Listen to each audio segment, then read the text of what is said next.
The court rejects a request to impose a ban against former Minister Basil Rajapaksa leaving the country.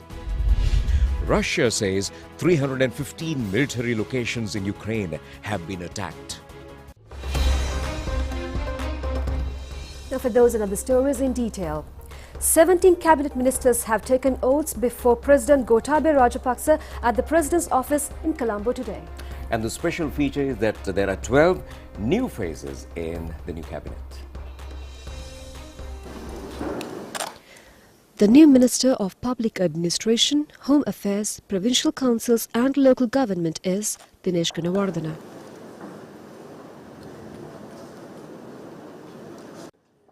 Douglas Devananda was sworn in as the Minister of Fisheries.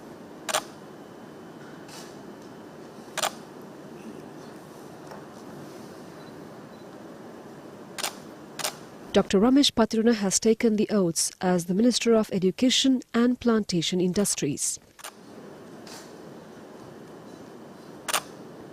Prasanna Ranatunga is the new Minister of Public Security and Tourism.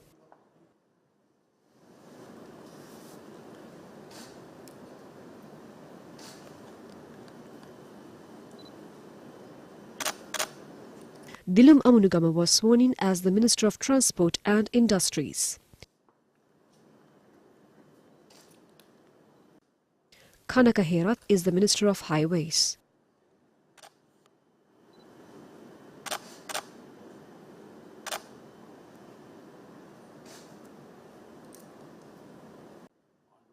Vidura Vikramanayaka took oaths as the Minister of Labour.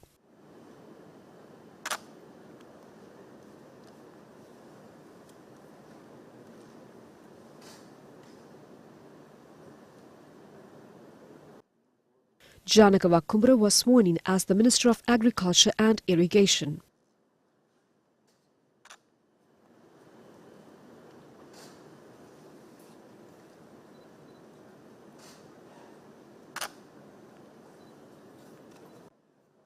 Shehan Semasinghe was sworn in as the Minister of Trade and Samurdhi Development.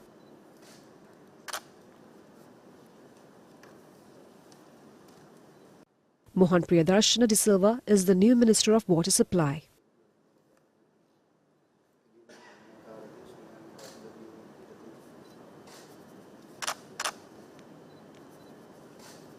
Vimalavira Disanayaka has taken oaths as the Minister of Wildlife and Forest Resources.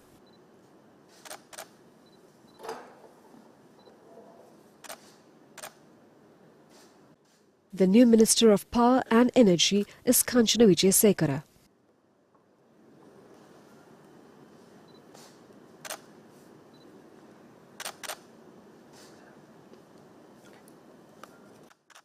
Tenuka Vidana Gamage is the Minister of Youth Affairs and Sports.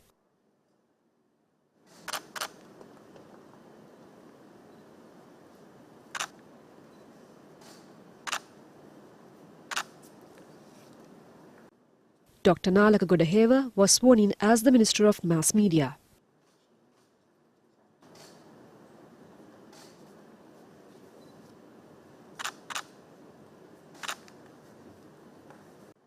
Professor Channa Jayasumana was also sworn in as the new Minister of Health.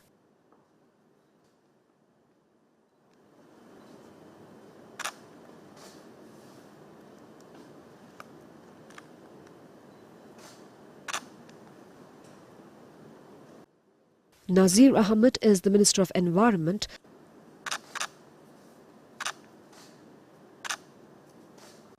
Pramita Bandara Tennakon is the Minister of Ports and Shipping.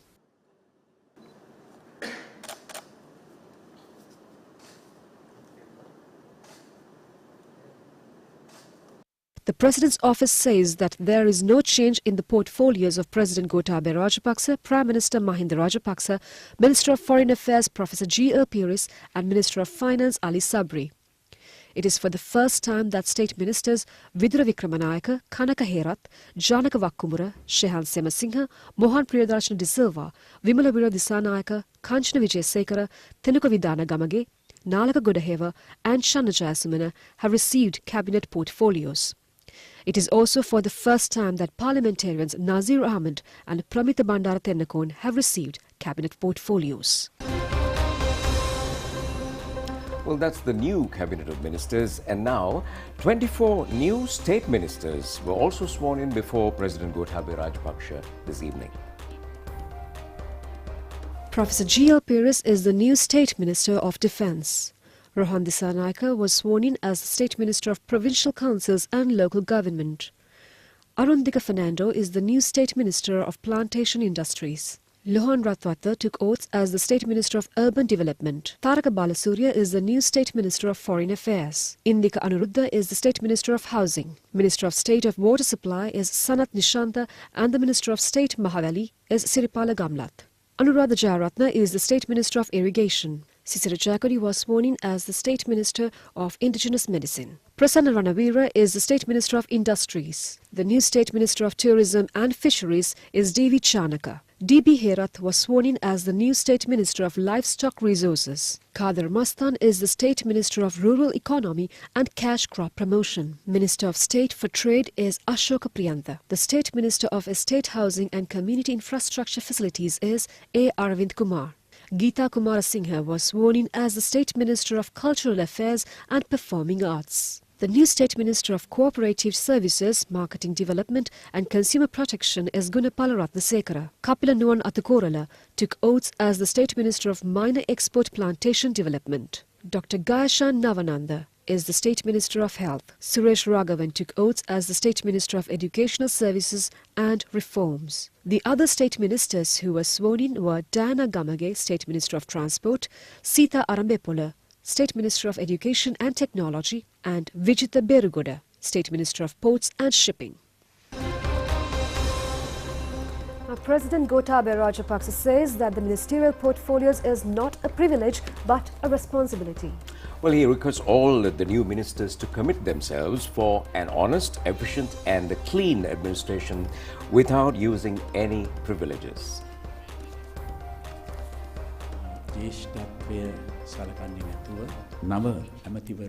President Gotabaya Rajapaksa said that he has appointed new ministers today, irrespective of seniority. Ministerial post is not a privilege. It can be considered as a great responsibility. He has urged the new appointees not to use any additional privileges as a minister. The president has also said that he expects them to be committed to building an honest, efficient and clean governance. Furthermore, the institutions under their purview should be transformed into institutions free from corruption, and those institutions should deliver an efficient service to the public. He further said that they know that when these ministers get their new posts, that they are preparing to get jobs in the ministries and institutions they get. The president has urged them not to engage in such acts under any circumstances. What ministers really need to do is create jobs. At present, many state-owned enterprises are in dire financial crisis. There is a timely need to rectify those inaccuracies. Present crisis is a good opportunity to make the system change that the people have demanded. President Gotabaya Rajapaksa has also pointed out that they now have an opportunity for a system change. At the same time, he urged the young ministers to help in this endeavor. Today, people are under an immense pressure due to the economic crisis. He said that he deeply regretted this situation, the pain, discomfort and anger displayed by the people for having to spend times in queues to get essential items at a high price that cannot be afforded due to the high cost of living are justified. Whatever the shortcomings occurred in the past, it is my responsibility as the people-elected president to manage the present challenges and difficulties. He added that he has promised the people to have him elected and he will not abdicate that responsibility in the midst of any difficulty or challenge. As the president elected by the people, he added that he has always acted within the constitution and the framework of democracy. The legislative power of the country lies within the parliament. Therefore, there is an opportunity to discuss in parliament the views expressed by various political parties on the upcoming changes in the constitution and to approve the necessary amendments. The president has further pointed out that he is ready to extend his full support to parliament at a time in this regard. Accordingly, he pledged to respect the supreme constitution of the country and to make necessary changes in the future and to salvage the country from the crisis. The President has earnestly requested all the new ministers to extend necessary support in this regard. He also stated that he believed that most people who love the country, regardless of race, religion or political affiliation, want to rectify the mistakes of the current governing system to build the country instead of destabilizing the country. Therefore, he urged these people not to allow opportunists to move their democratic protests towards the violent path.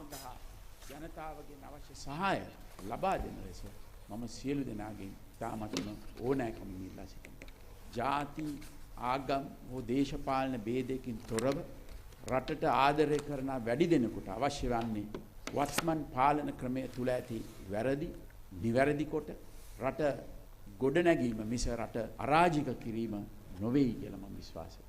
ඒ නිසා මම මේ තරුණයන්ගෙන් ඉල්ලන්නේ ඔබේ ප්‍රජාතන්ත්‍රවාදී විරෝධතාවන් කලාකාරී මඟකට යොමු කරන්නට අවස්ථාවාදීන්ට ඉඩන දෙන්න එපයි කියන එක. Now, some of the cabinet ministers who took oaths today have commenced duties in their respective ministries. The Minister of Youth Affairs and Sports, Thenuku Vidanagamage, has commenced his duties at the ministry. Minister Secretary Anuradha Vijayakorn and other officials were present on this occasion.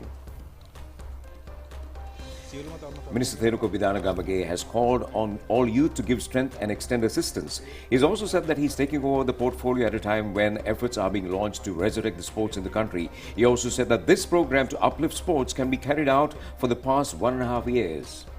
Minister of Highways Kanaka Herath commenced duties at his ministry. The minister said that the priority has been given to face the existing situation. The next challenge is to rebuild the economy.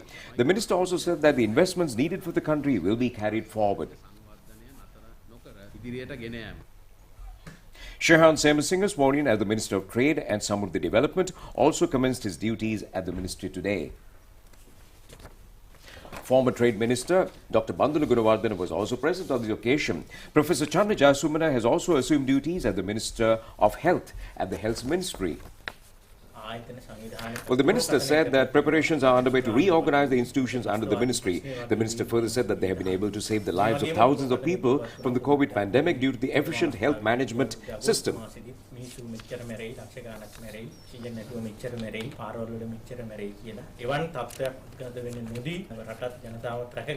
අපි සියලු දෙනාටම පුළුවන්කම ලැබෙනවා. මම හිතනවා මේ වෙලාවේ අපිට ඒක අපකිරීම කරලා මේ පුරෝකතන බුරු කරගන්න පුළුවන් නම් ඒක තමයි අපිට ජයග්‍රහණයක් විදිහට සලකන්න පුළුවන්.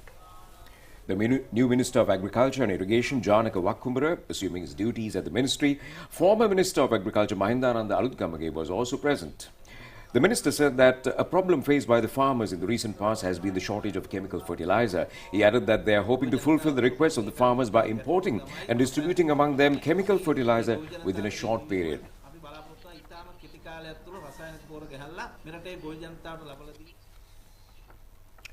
Well, Prime Minister Mahinda Rajapaksa has presented a proposal on the Constitution Amendment. The Prime Minister focused attention on the requests made by numerous groups as a government responsible to the masses. Accordingly, the Prime Minister hopes to submit the proposal to the Cabinet for the constitutional amendment relating to the executive, judiciary and the legislature. A communique issued by the office of the Prime Minister says that the expectation of the Prime Minister is to realize the people's aspirations through these constitutional revisions. Now, lawyers brief Prime Minister about the disadvantage of holding protests without any understanding of the Constitution. In fact, a meeting between pro-government lawyers and the Honourable Prime Minister Mahinda Rajapaksa was held at the Temple Trees this morning.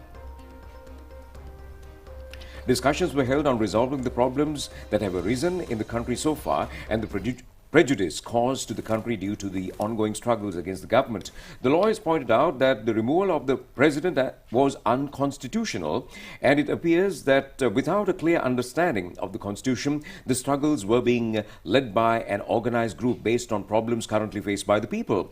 The lawyers also mentioned that the struggle being waged against the president, the prime minister and the government by the youth without any understanding of the past and the existing laws, and which is being carried out by people all over the country, policy could lead to another catastrophe in the country. The lawyers also pointed out that the Sri Lankan media should not knowingly or unknowingly support the struggle to destabilize the country in various ways, and that the media should act responsibly in such a situation.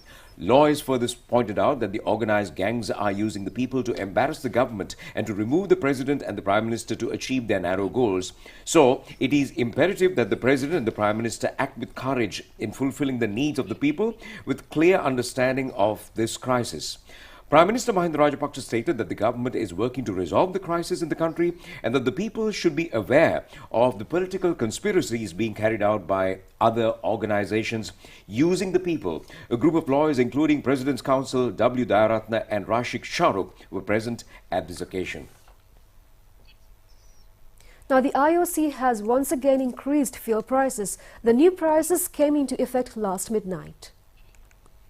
According, the price of a litre of petrol has been increased by 35 rupees and the price of a litre of diesel by 75 rupees. Accordingly, the new price of a litre of octane 92 petrol is 338 rupees. The new price of a litre of octane 95 petrol is 367 rupees. The new price of a litre of auto diesel is 289 rupees and the new price of a litre of super diesel is 327 rupees. Our correspondents say long queues were seen at filling stations today as well.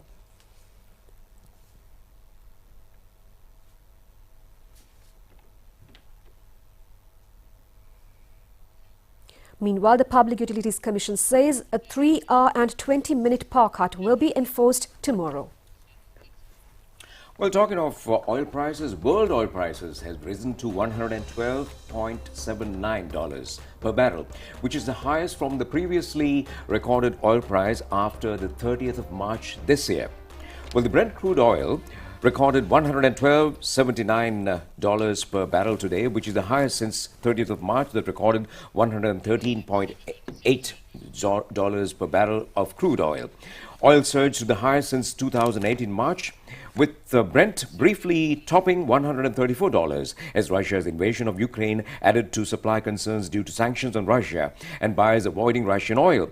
Adding to the supply side pressure, Libya's National Oil Corporation on Monday declared that a painful wave of closures had begun hitting its facilities. Libya had halted production from its Elephant Field oil field yesterday. Russian production declined by 7.5% in the first half of April from March this year. European Union government said last week that the bloc's executive was drafting proposals to ban Russian crude oil. Now, the protest at the Goldface Green in Colombo is being conducted for the 10th day today. The agitation with the participation of youth groups has commenced on the 9th of this month. The protesters are engaged in their activities in tents erected in front of the President's office. The agitators are being supplied with food and beverages.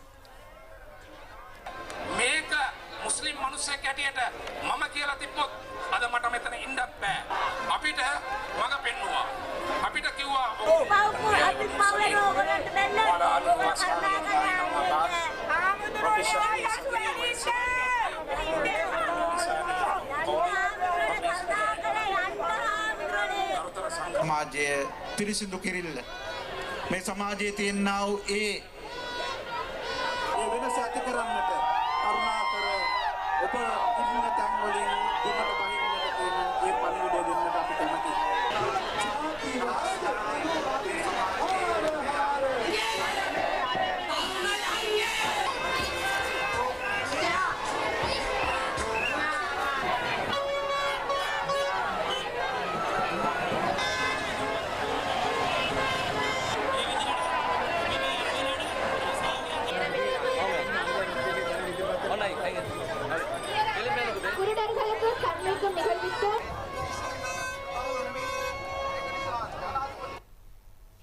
Meanwhile, the police has filed facts to the judiciary regarding the public protests being conducted in the Goldface Green in Colombo today. The police have stated that assembly of large groups have created obstructions for motor vehicle travel.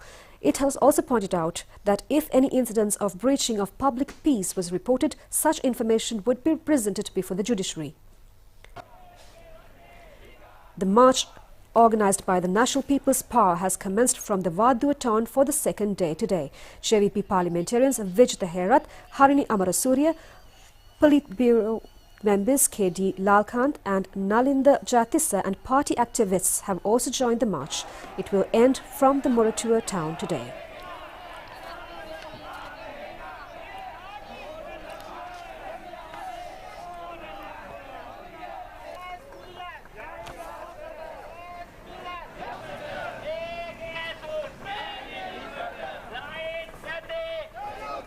මේ ජනතාවාදී ආගමනේ ප්‍රධාන අරමුණ තමයි රට හදන ජනතාවාදී. The Colombo Magistrate Courts has rejected a request to impose a foreign travel ban against 2 persons, including former Minister Basil Rajapaksa. Well, the relevant complaint has been submitted by the former Southern Province Governor, Rajit Kirti Tendakon.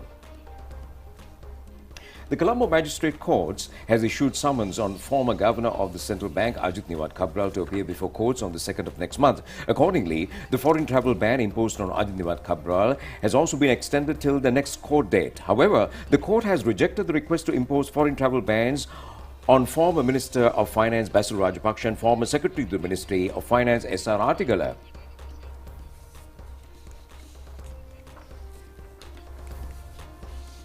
Meanwhile, Ajit Niwat Kabral in a communique has stated that he has no need to file an application to remove his travel ban at this moment. Now, the representatives of the group of 42, which act as independent members in Parliament, have called on the Speaker today. The objective of their meeting is to request separate seats for them in the Parliament chamber. The MPs have expressed their opinion to the media after the meeting. Parliamentarian Nimal Siripala de Silva said that a request has been made to allocate separate seats for them in Parliament, considering them as an independent group with a distinct identity in their future activities in Parliament. He added that the Speaker has stated that he would give a constructive reply to their request. The parliamentarian added that they do not view the appointment of a new cabinet as a solution to the present economic and political crisis. However, he has extended his best wishes to the new cabinet ministers. MP Siripala de Silva also said that the people are living with extreme difficulties and therefore taking of immediate measures to relieve their burden is a matter of utmost importance. He has also questioned whether the present cabinet would be able to resolve the people's problems, adding that they have requested an interim administration. The parliamentarian further said that they have proposed to resolve the issue through a small cabinet of ministers. Well, leader of the Pivithuru Hela Urume, parliamentarian Uday Gammanpila, says if the Samagi Jana Balawege needs to have the support of independent MPs in Parliament for the no-confidence motion against the government, they should establish the fact that they have 113 MPs in favour of the proposal.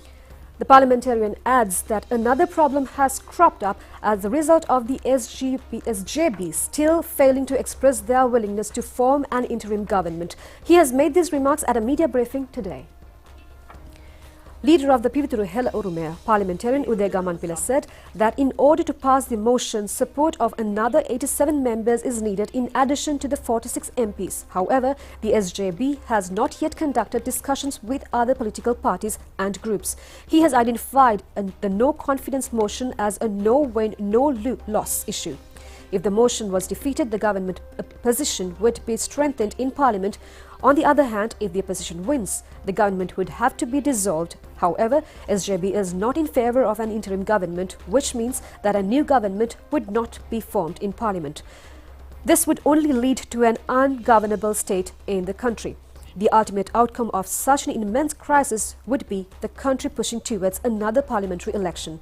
Parliamentarian Gammanpila also said that they are prepared to support the no-confidence motion based on 2 conditions. The first condition is that it has been confirmed that there is a support of 113 members for the motion. The other condition is that upon this resolution, the SJB should extend their support to their proposal to form an interim all-party government.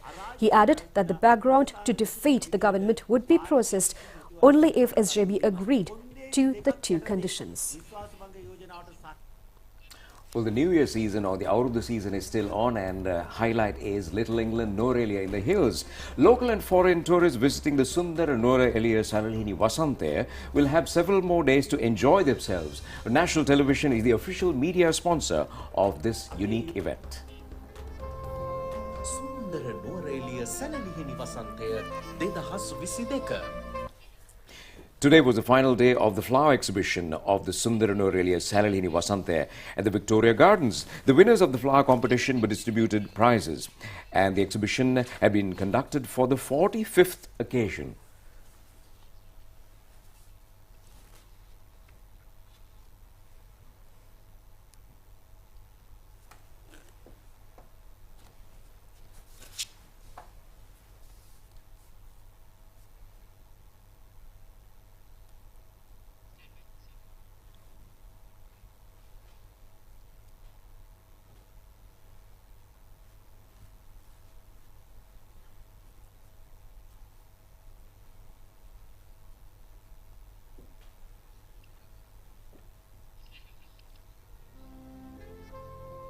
සුන්දර Nuwara Eliya Salalihini වසන්තය 2022. Now, the latest Korean teledrama with Sinhala dubbing is being telecast in the national television at 8 p.m. with effect from today. The main character is portrayed by Lee Young-ae.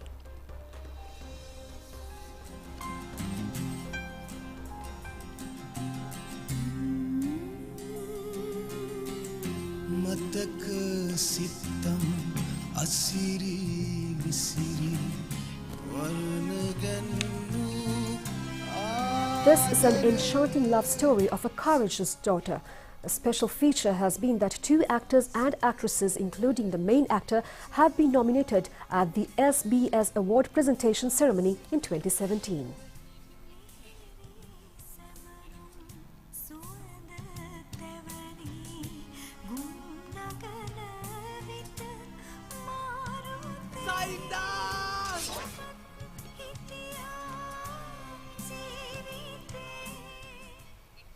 And that's all the news we have from home. Stay tuned for international stories coming up next.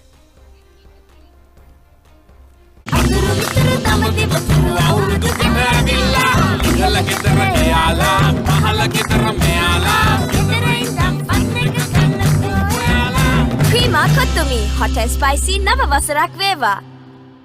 Creama Kottumi, hot and spicy Nava Vasarak Veva.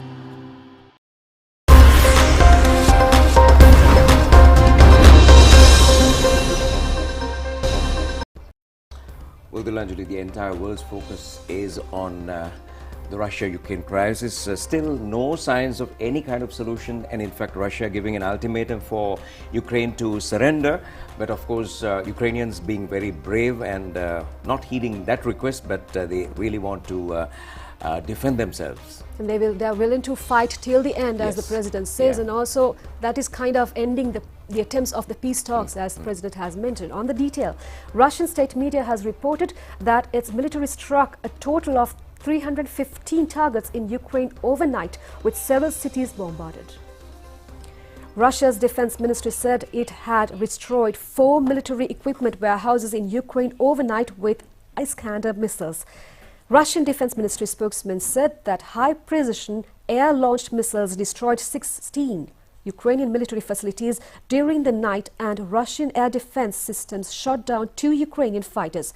Mayor of Ukraine's Lviv city has accused of Russia of deliberately targeting civilians. He further said that 6 people were killed and 11 injured, including a child in Monday's attack on Lviv city. Media sources say that a child was among the dead and 40 vehicles damaged.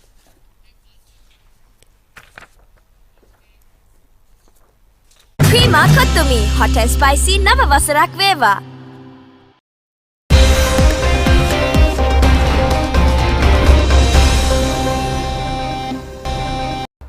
And we are heading into the sports news and taking you to the IPL, Indian Premier League.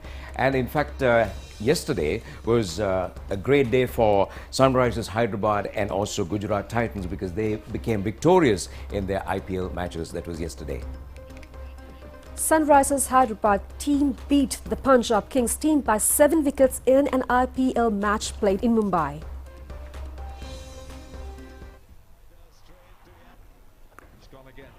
This time it's gone up. Oh, close, great up. Flashing blade. Oh, it's in the air, it's taken in. Lovely. Well, he started with... In another match played in Pune, the Gujarat Titans beat Chennai Super Kings by 3 wickets. Creema Kottumi, hot and spicy Nava Vasarak Veva. Well, it's time to end the news. Yes, that's all Yeah. we have for tonight. Do enjoy the rest of the programs. Take care and good night. Good night.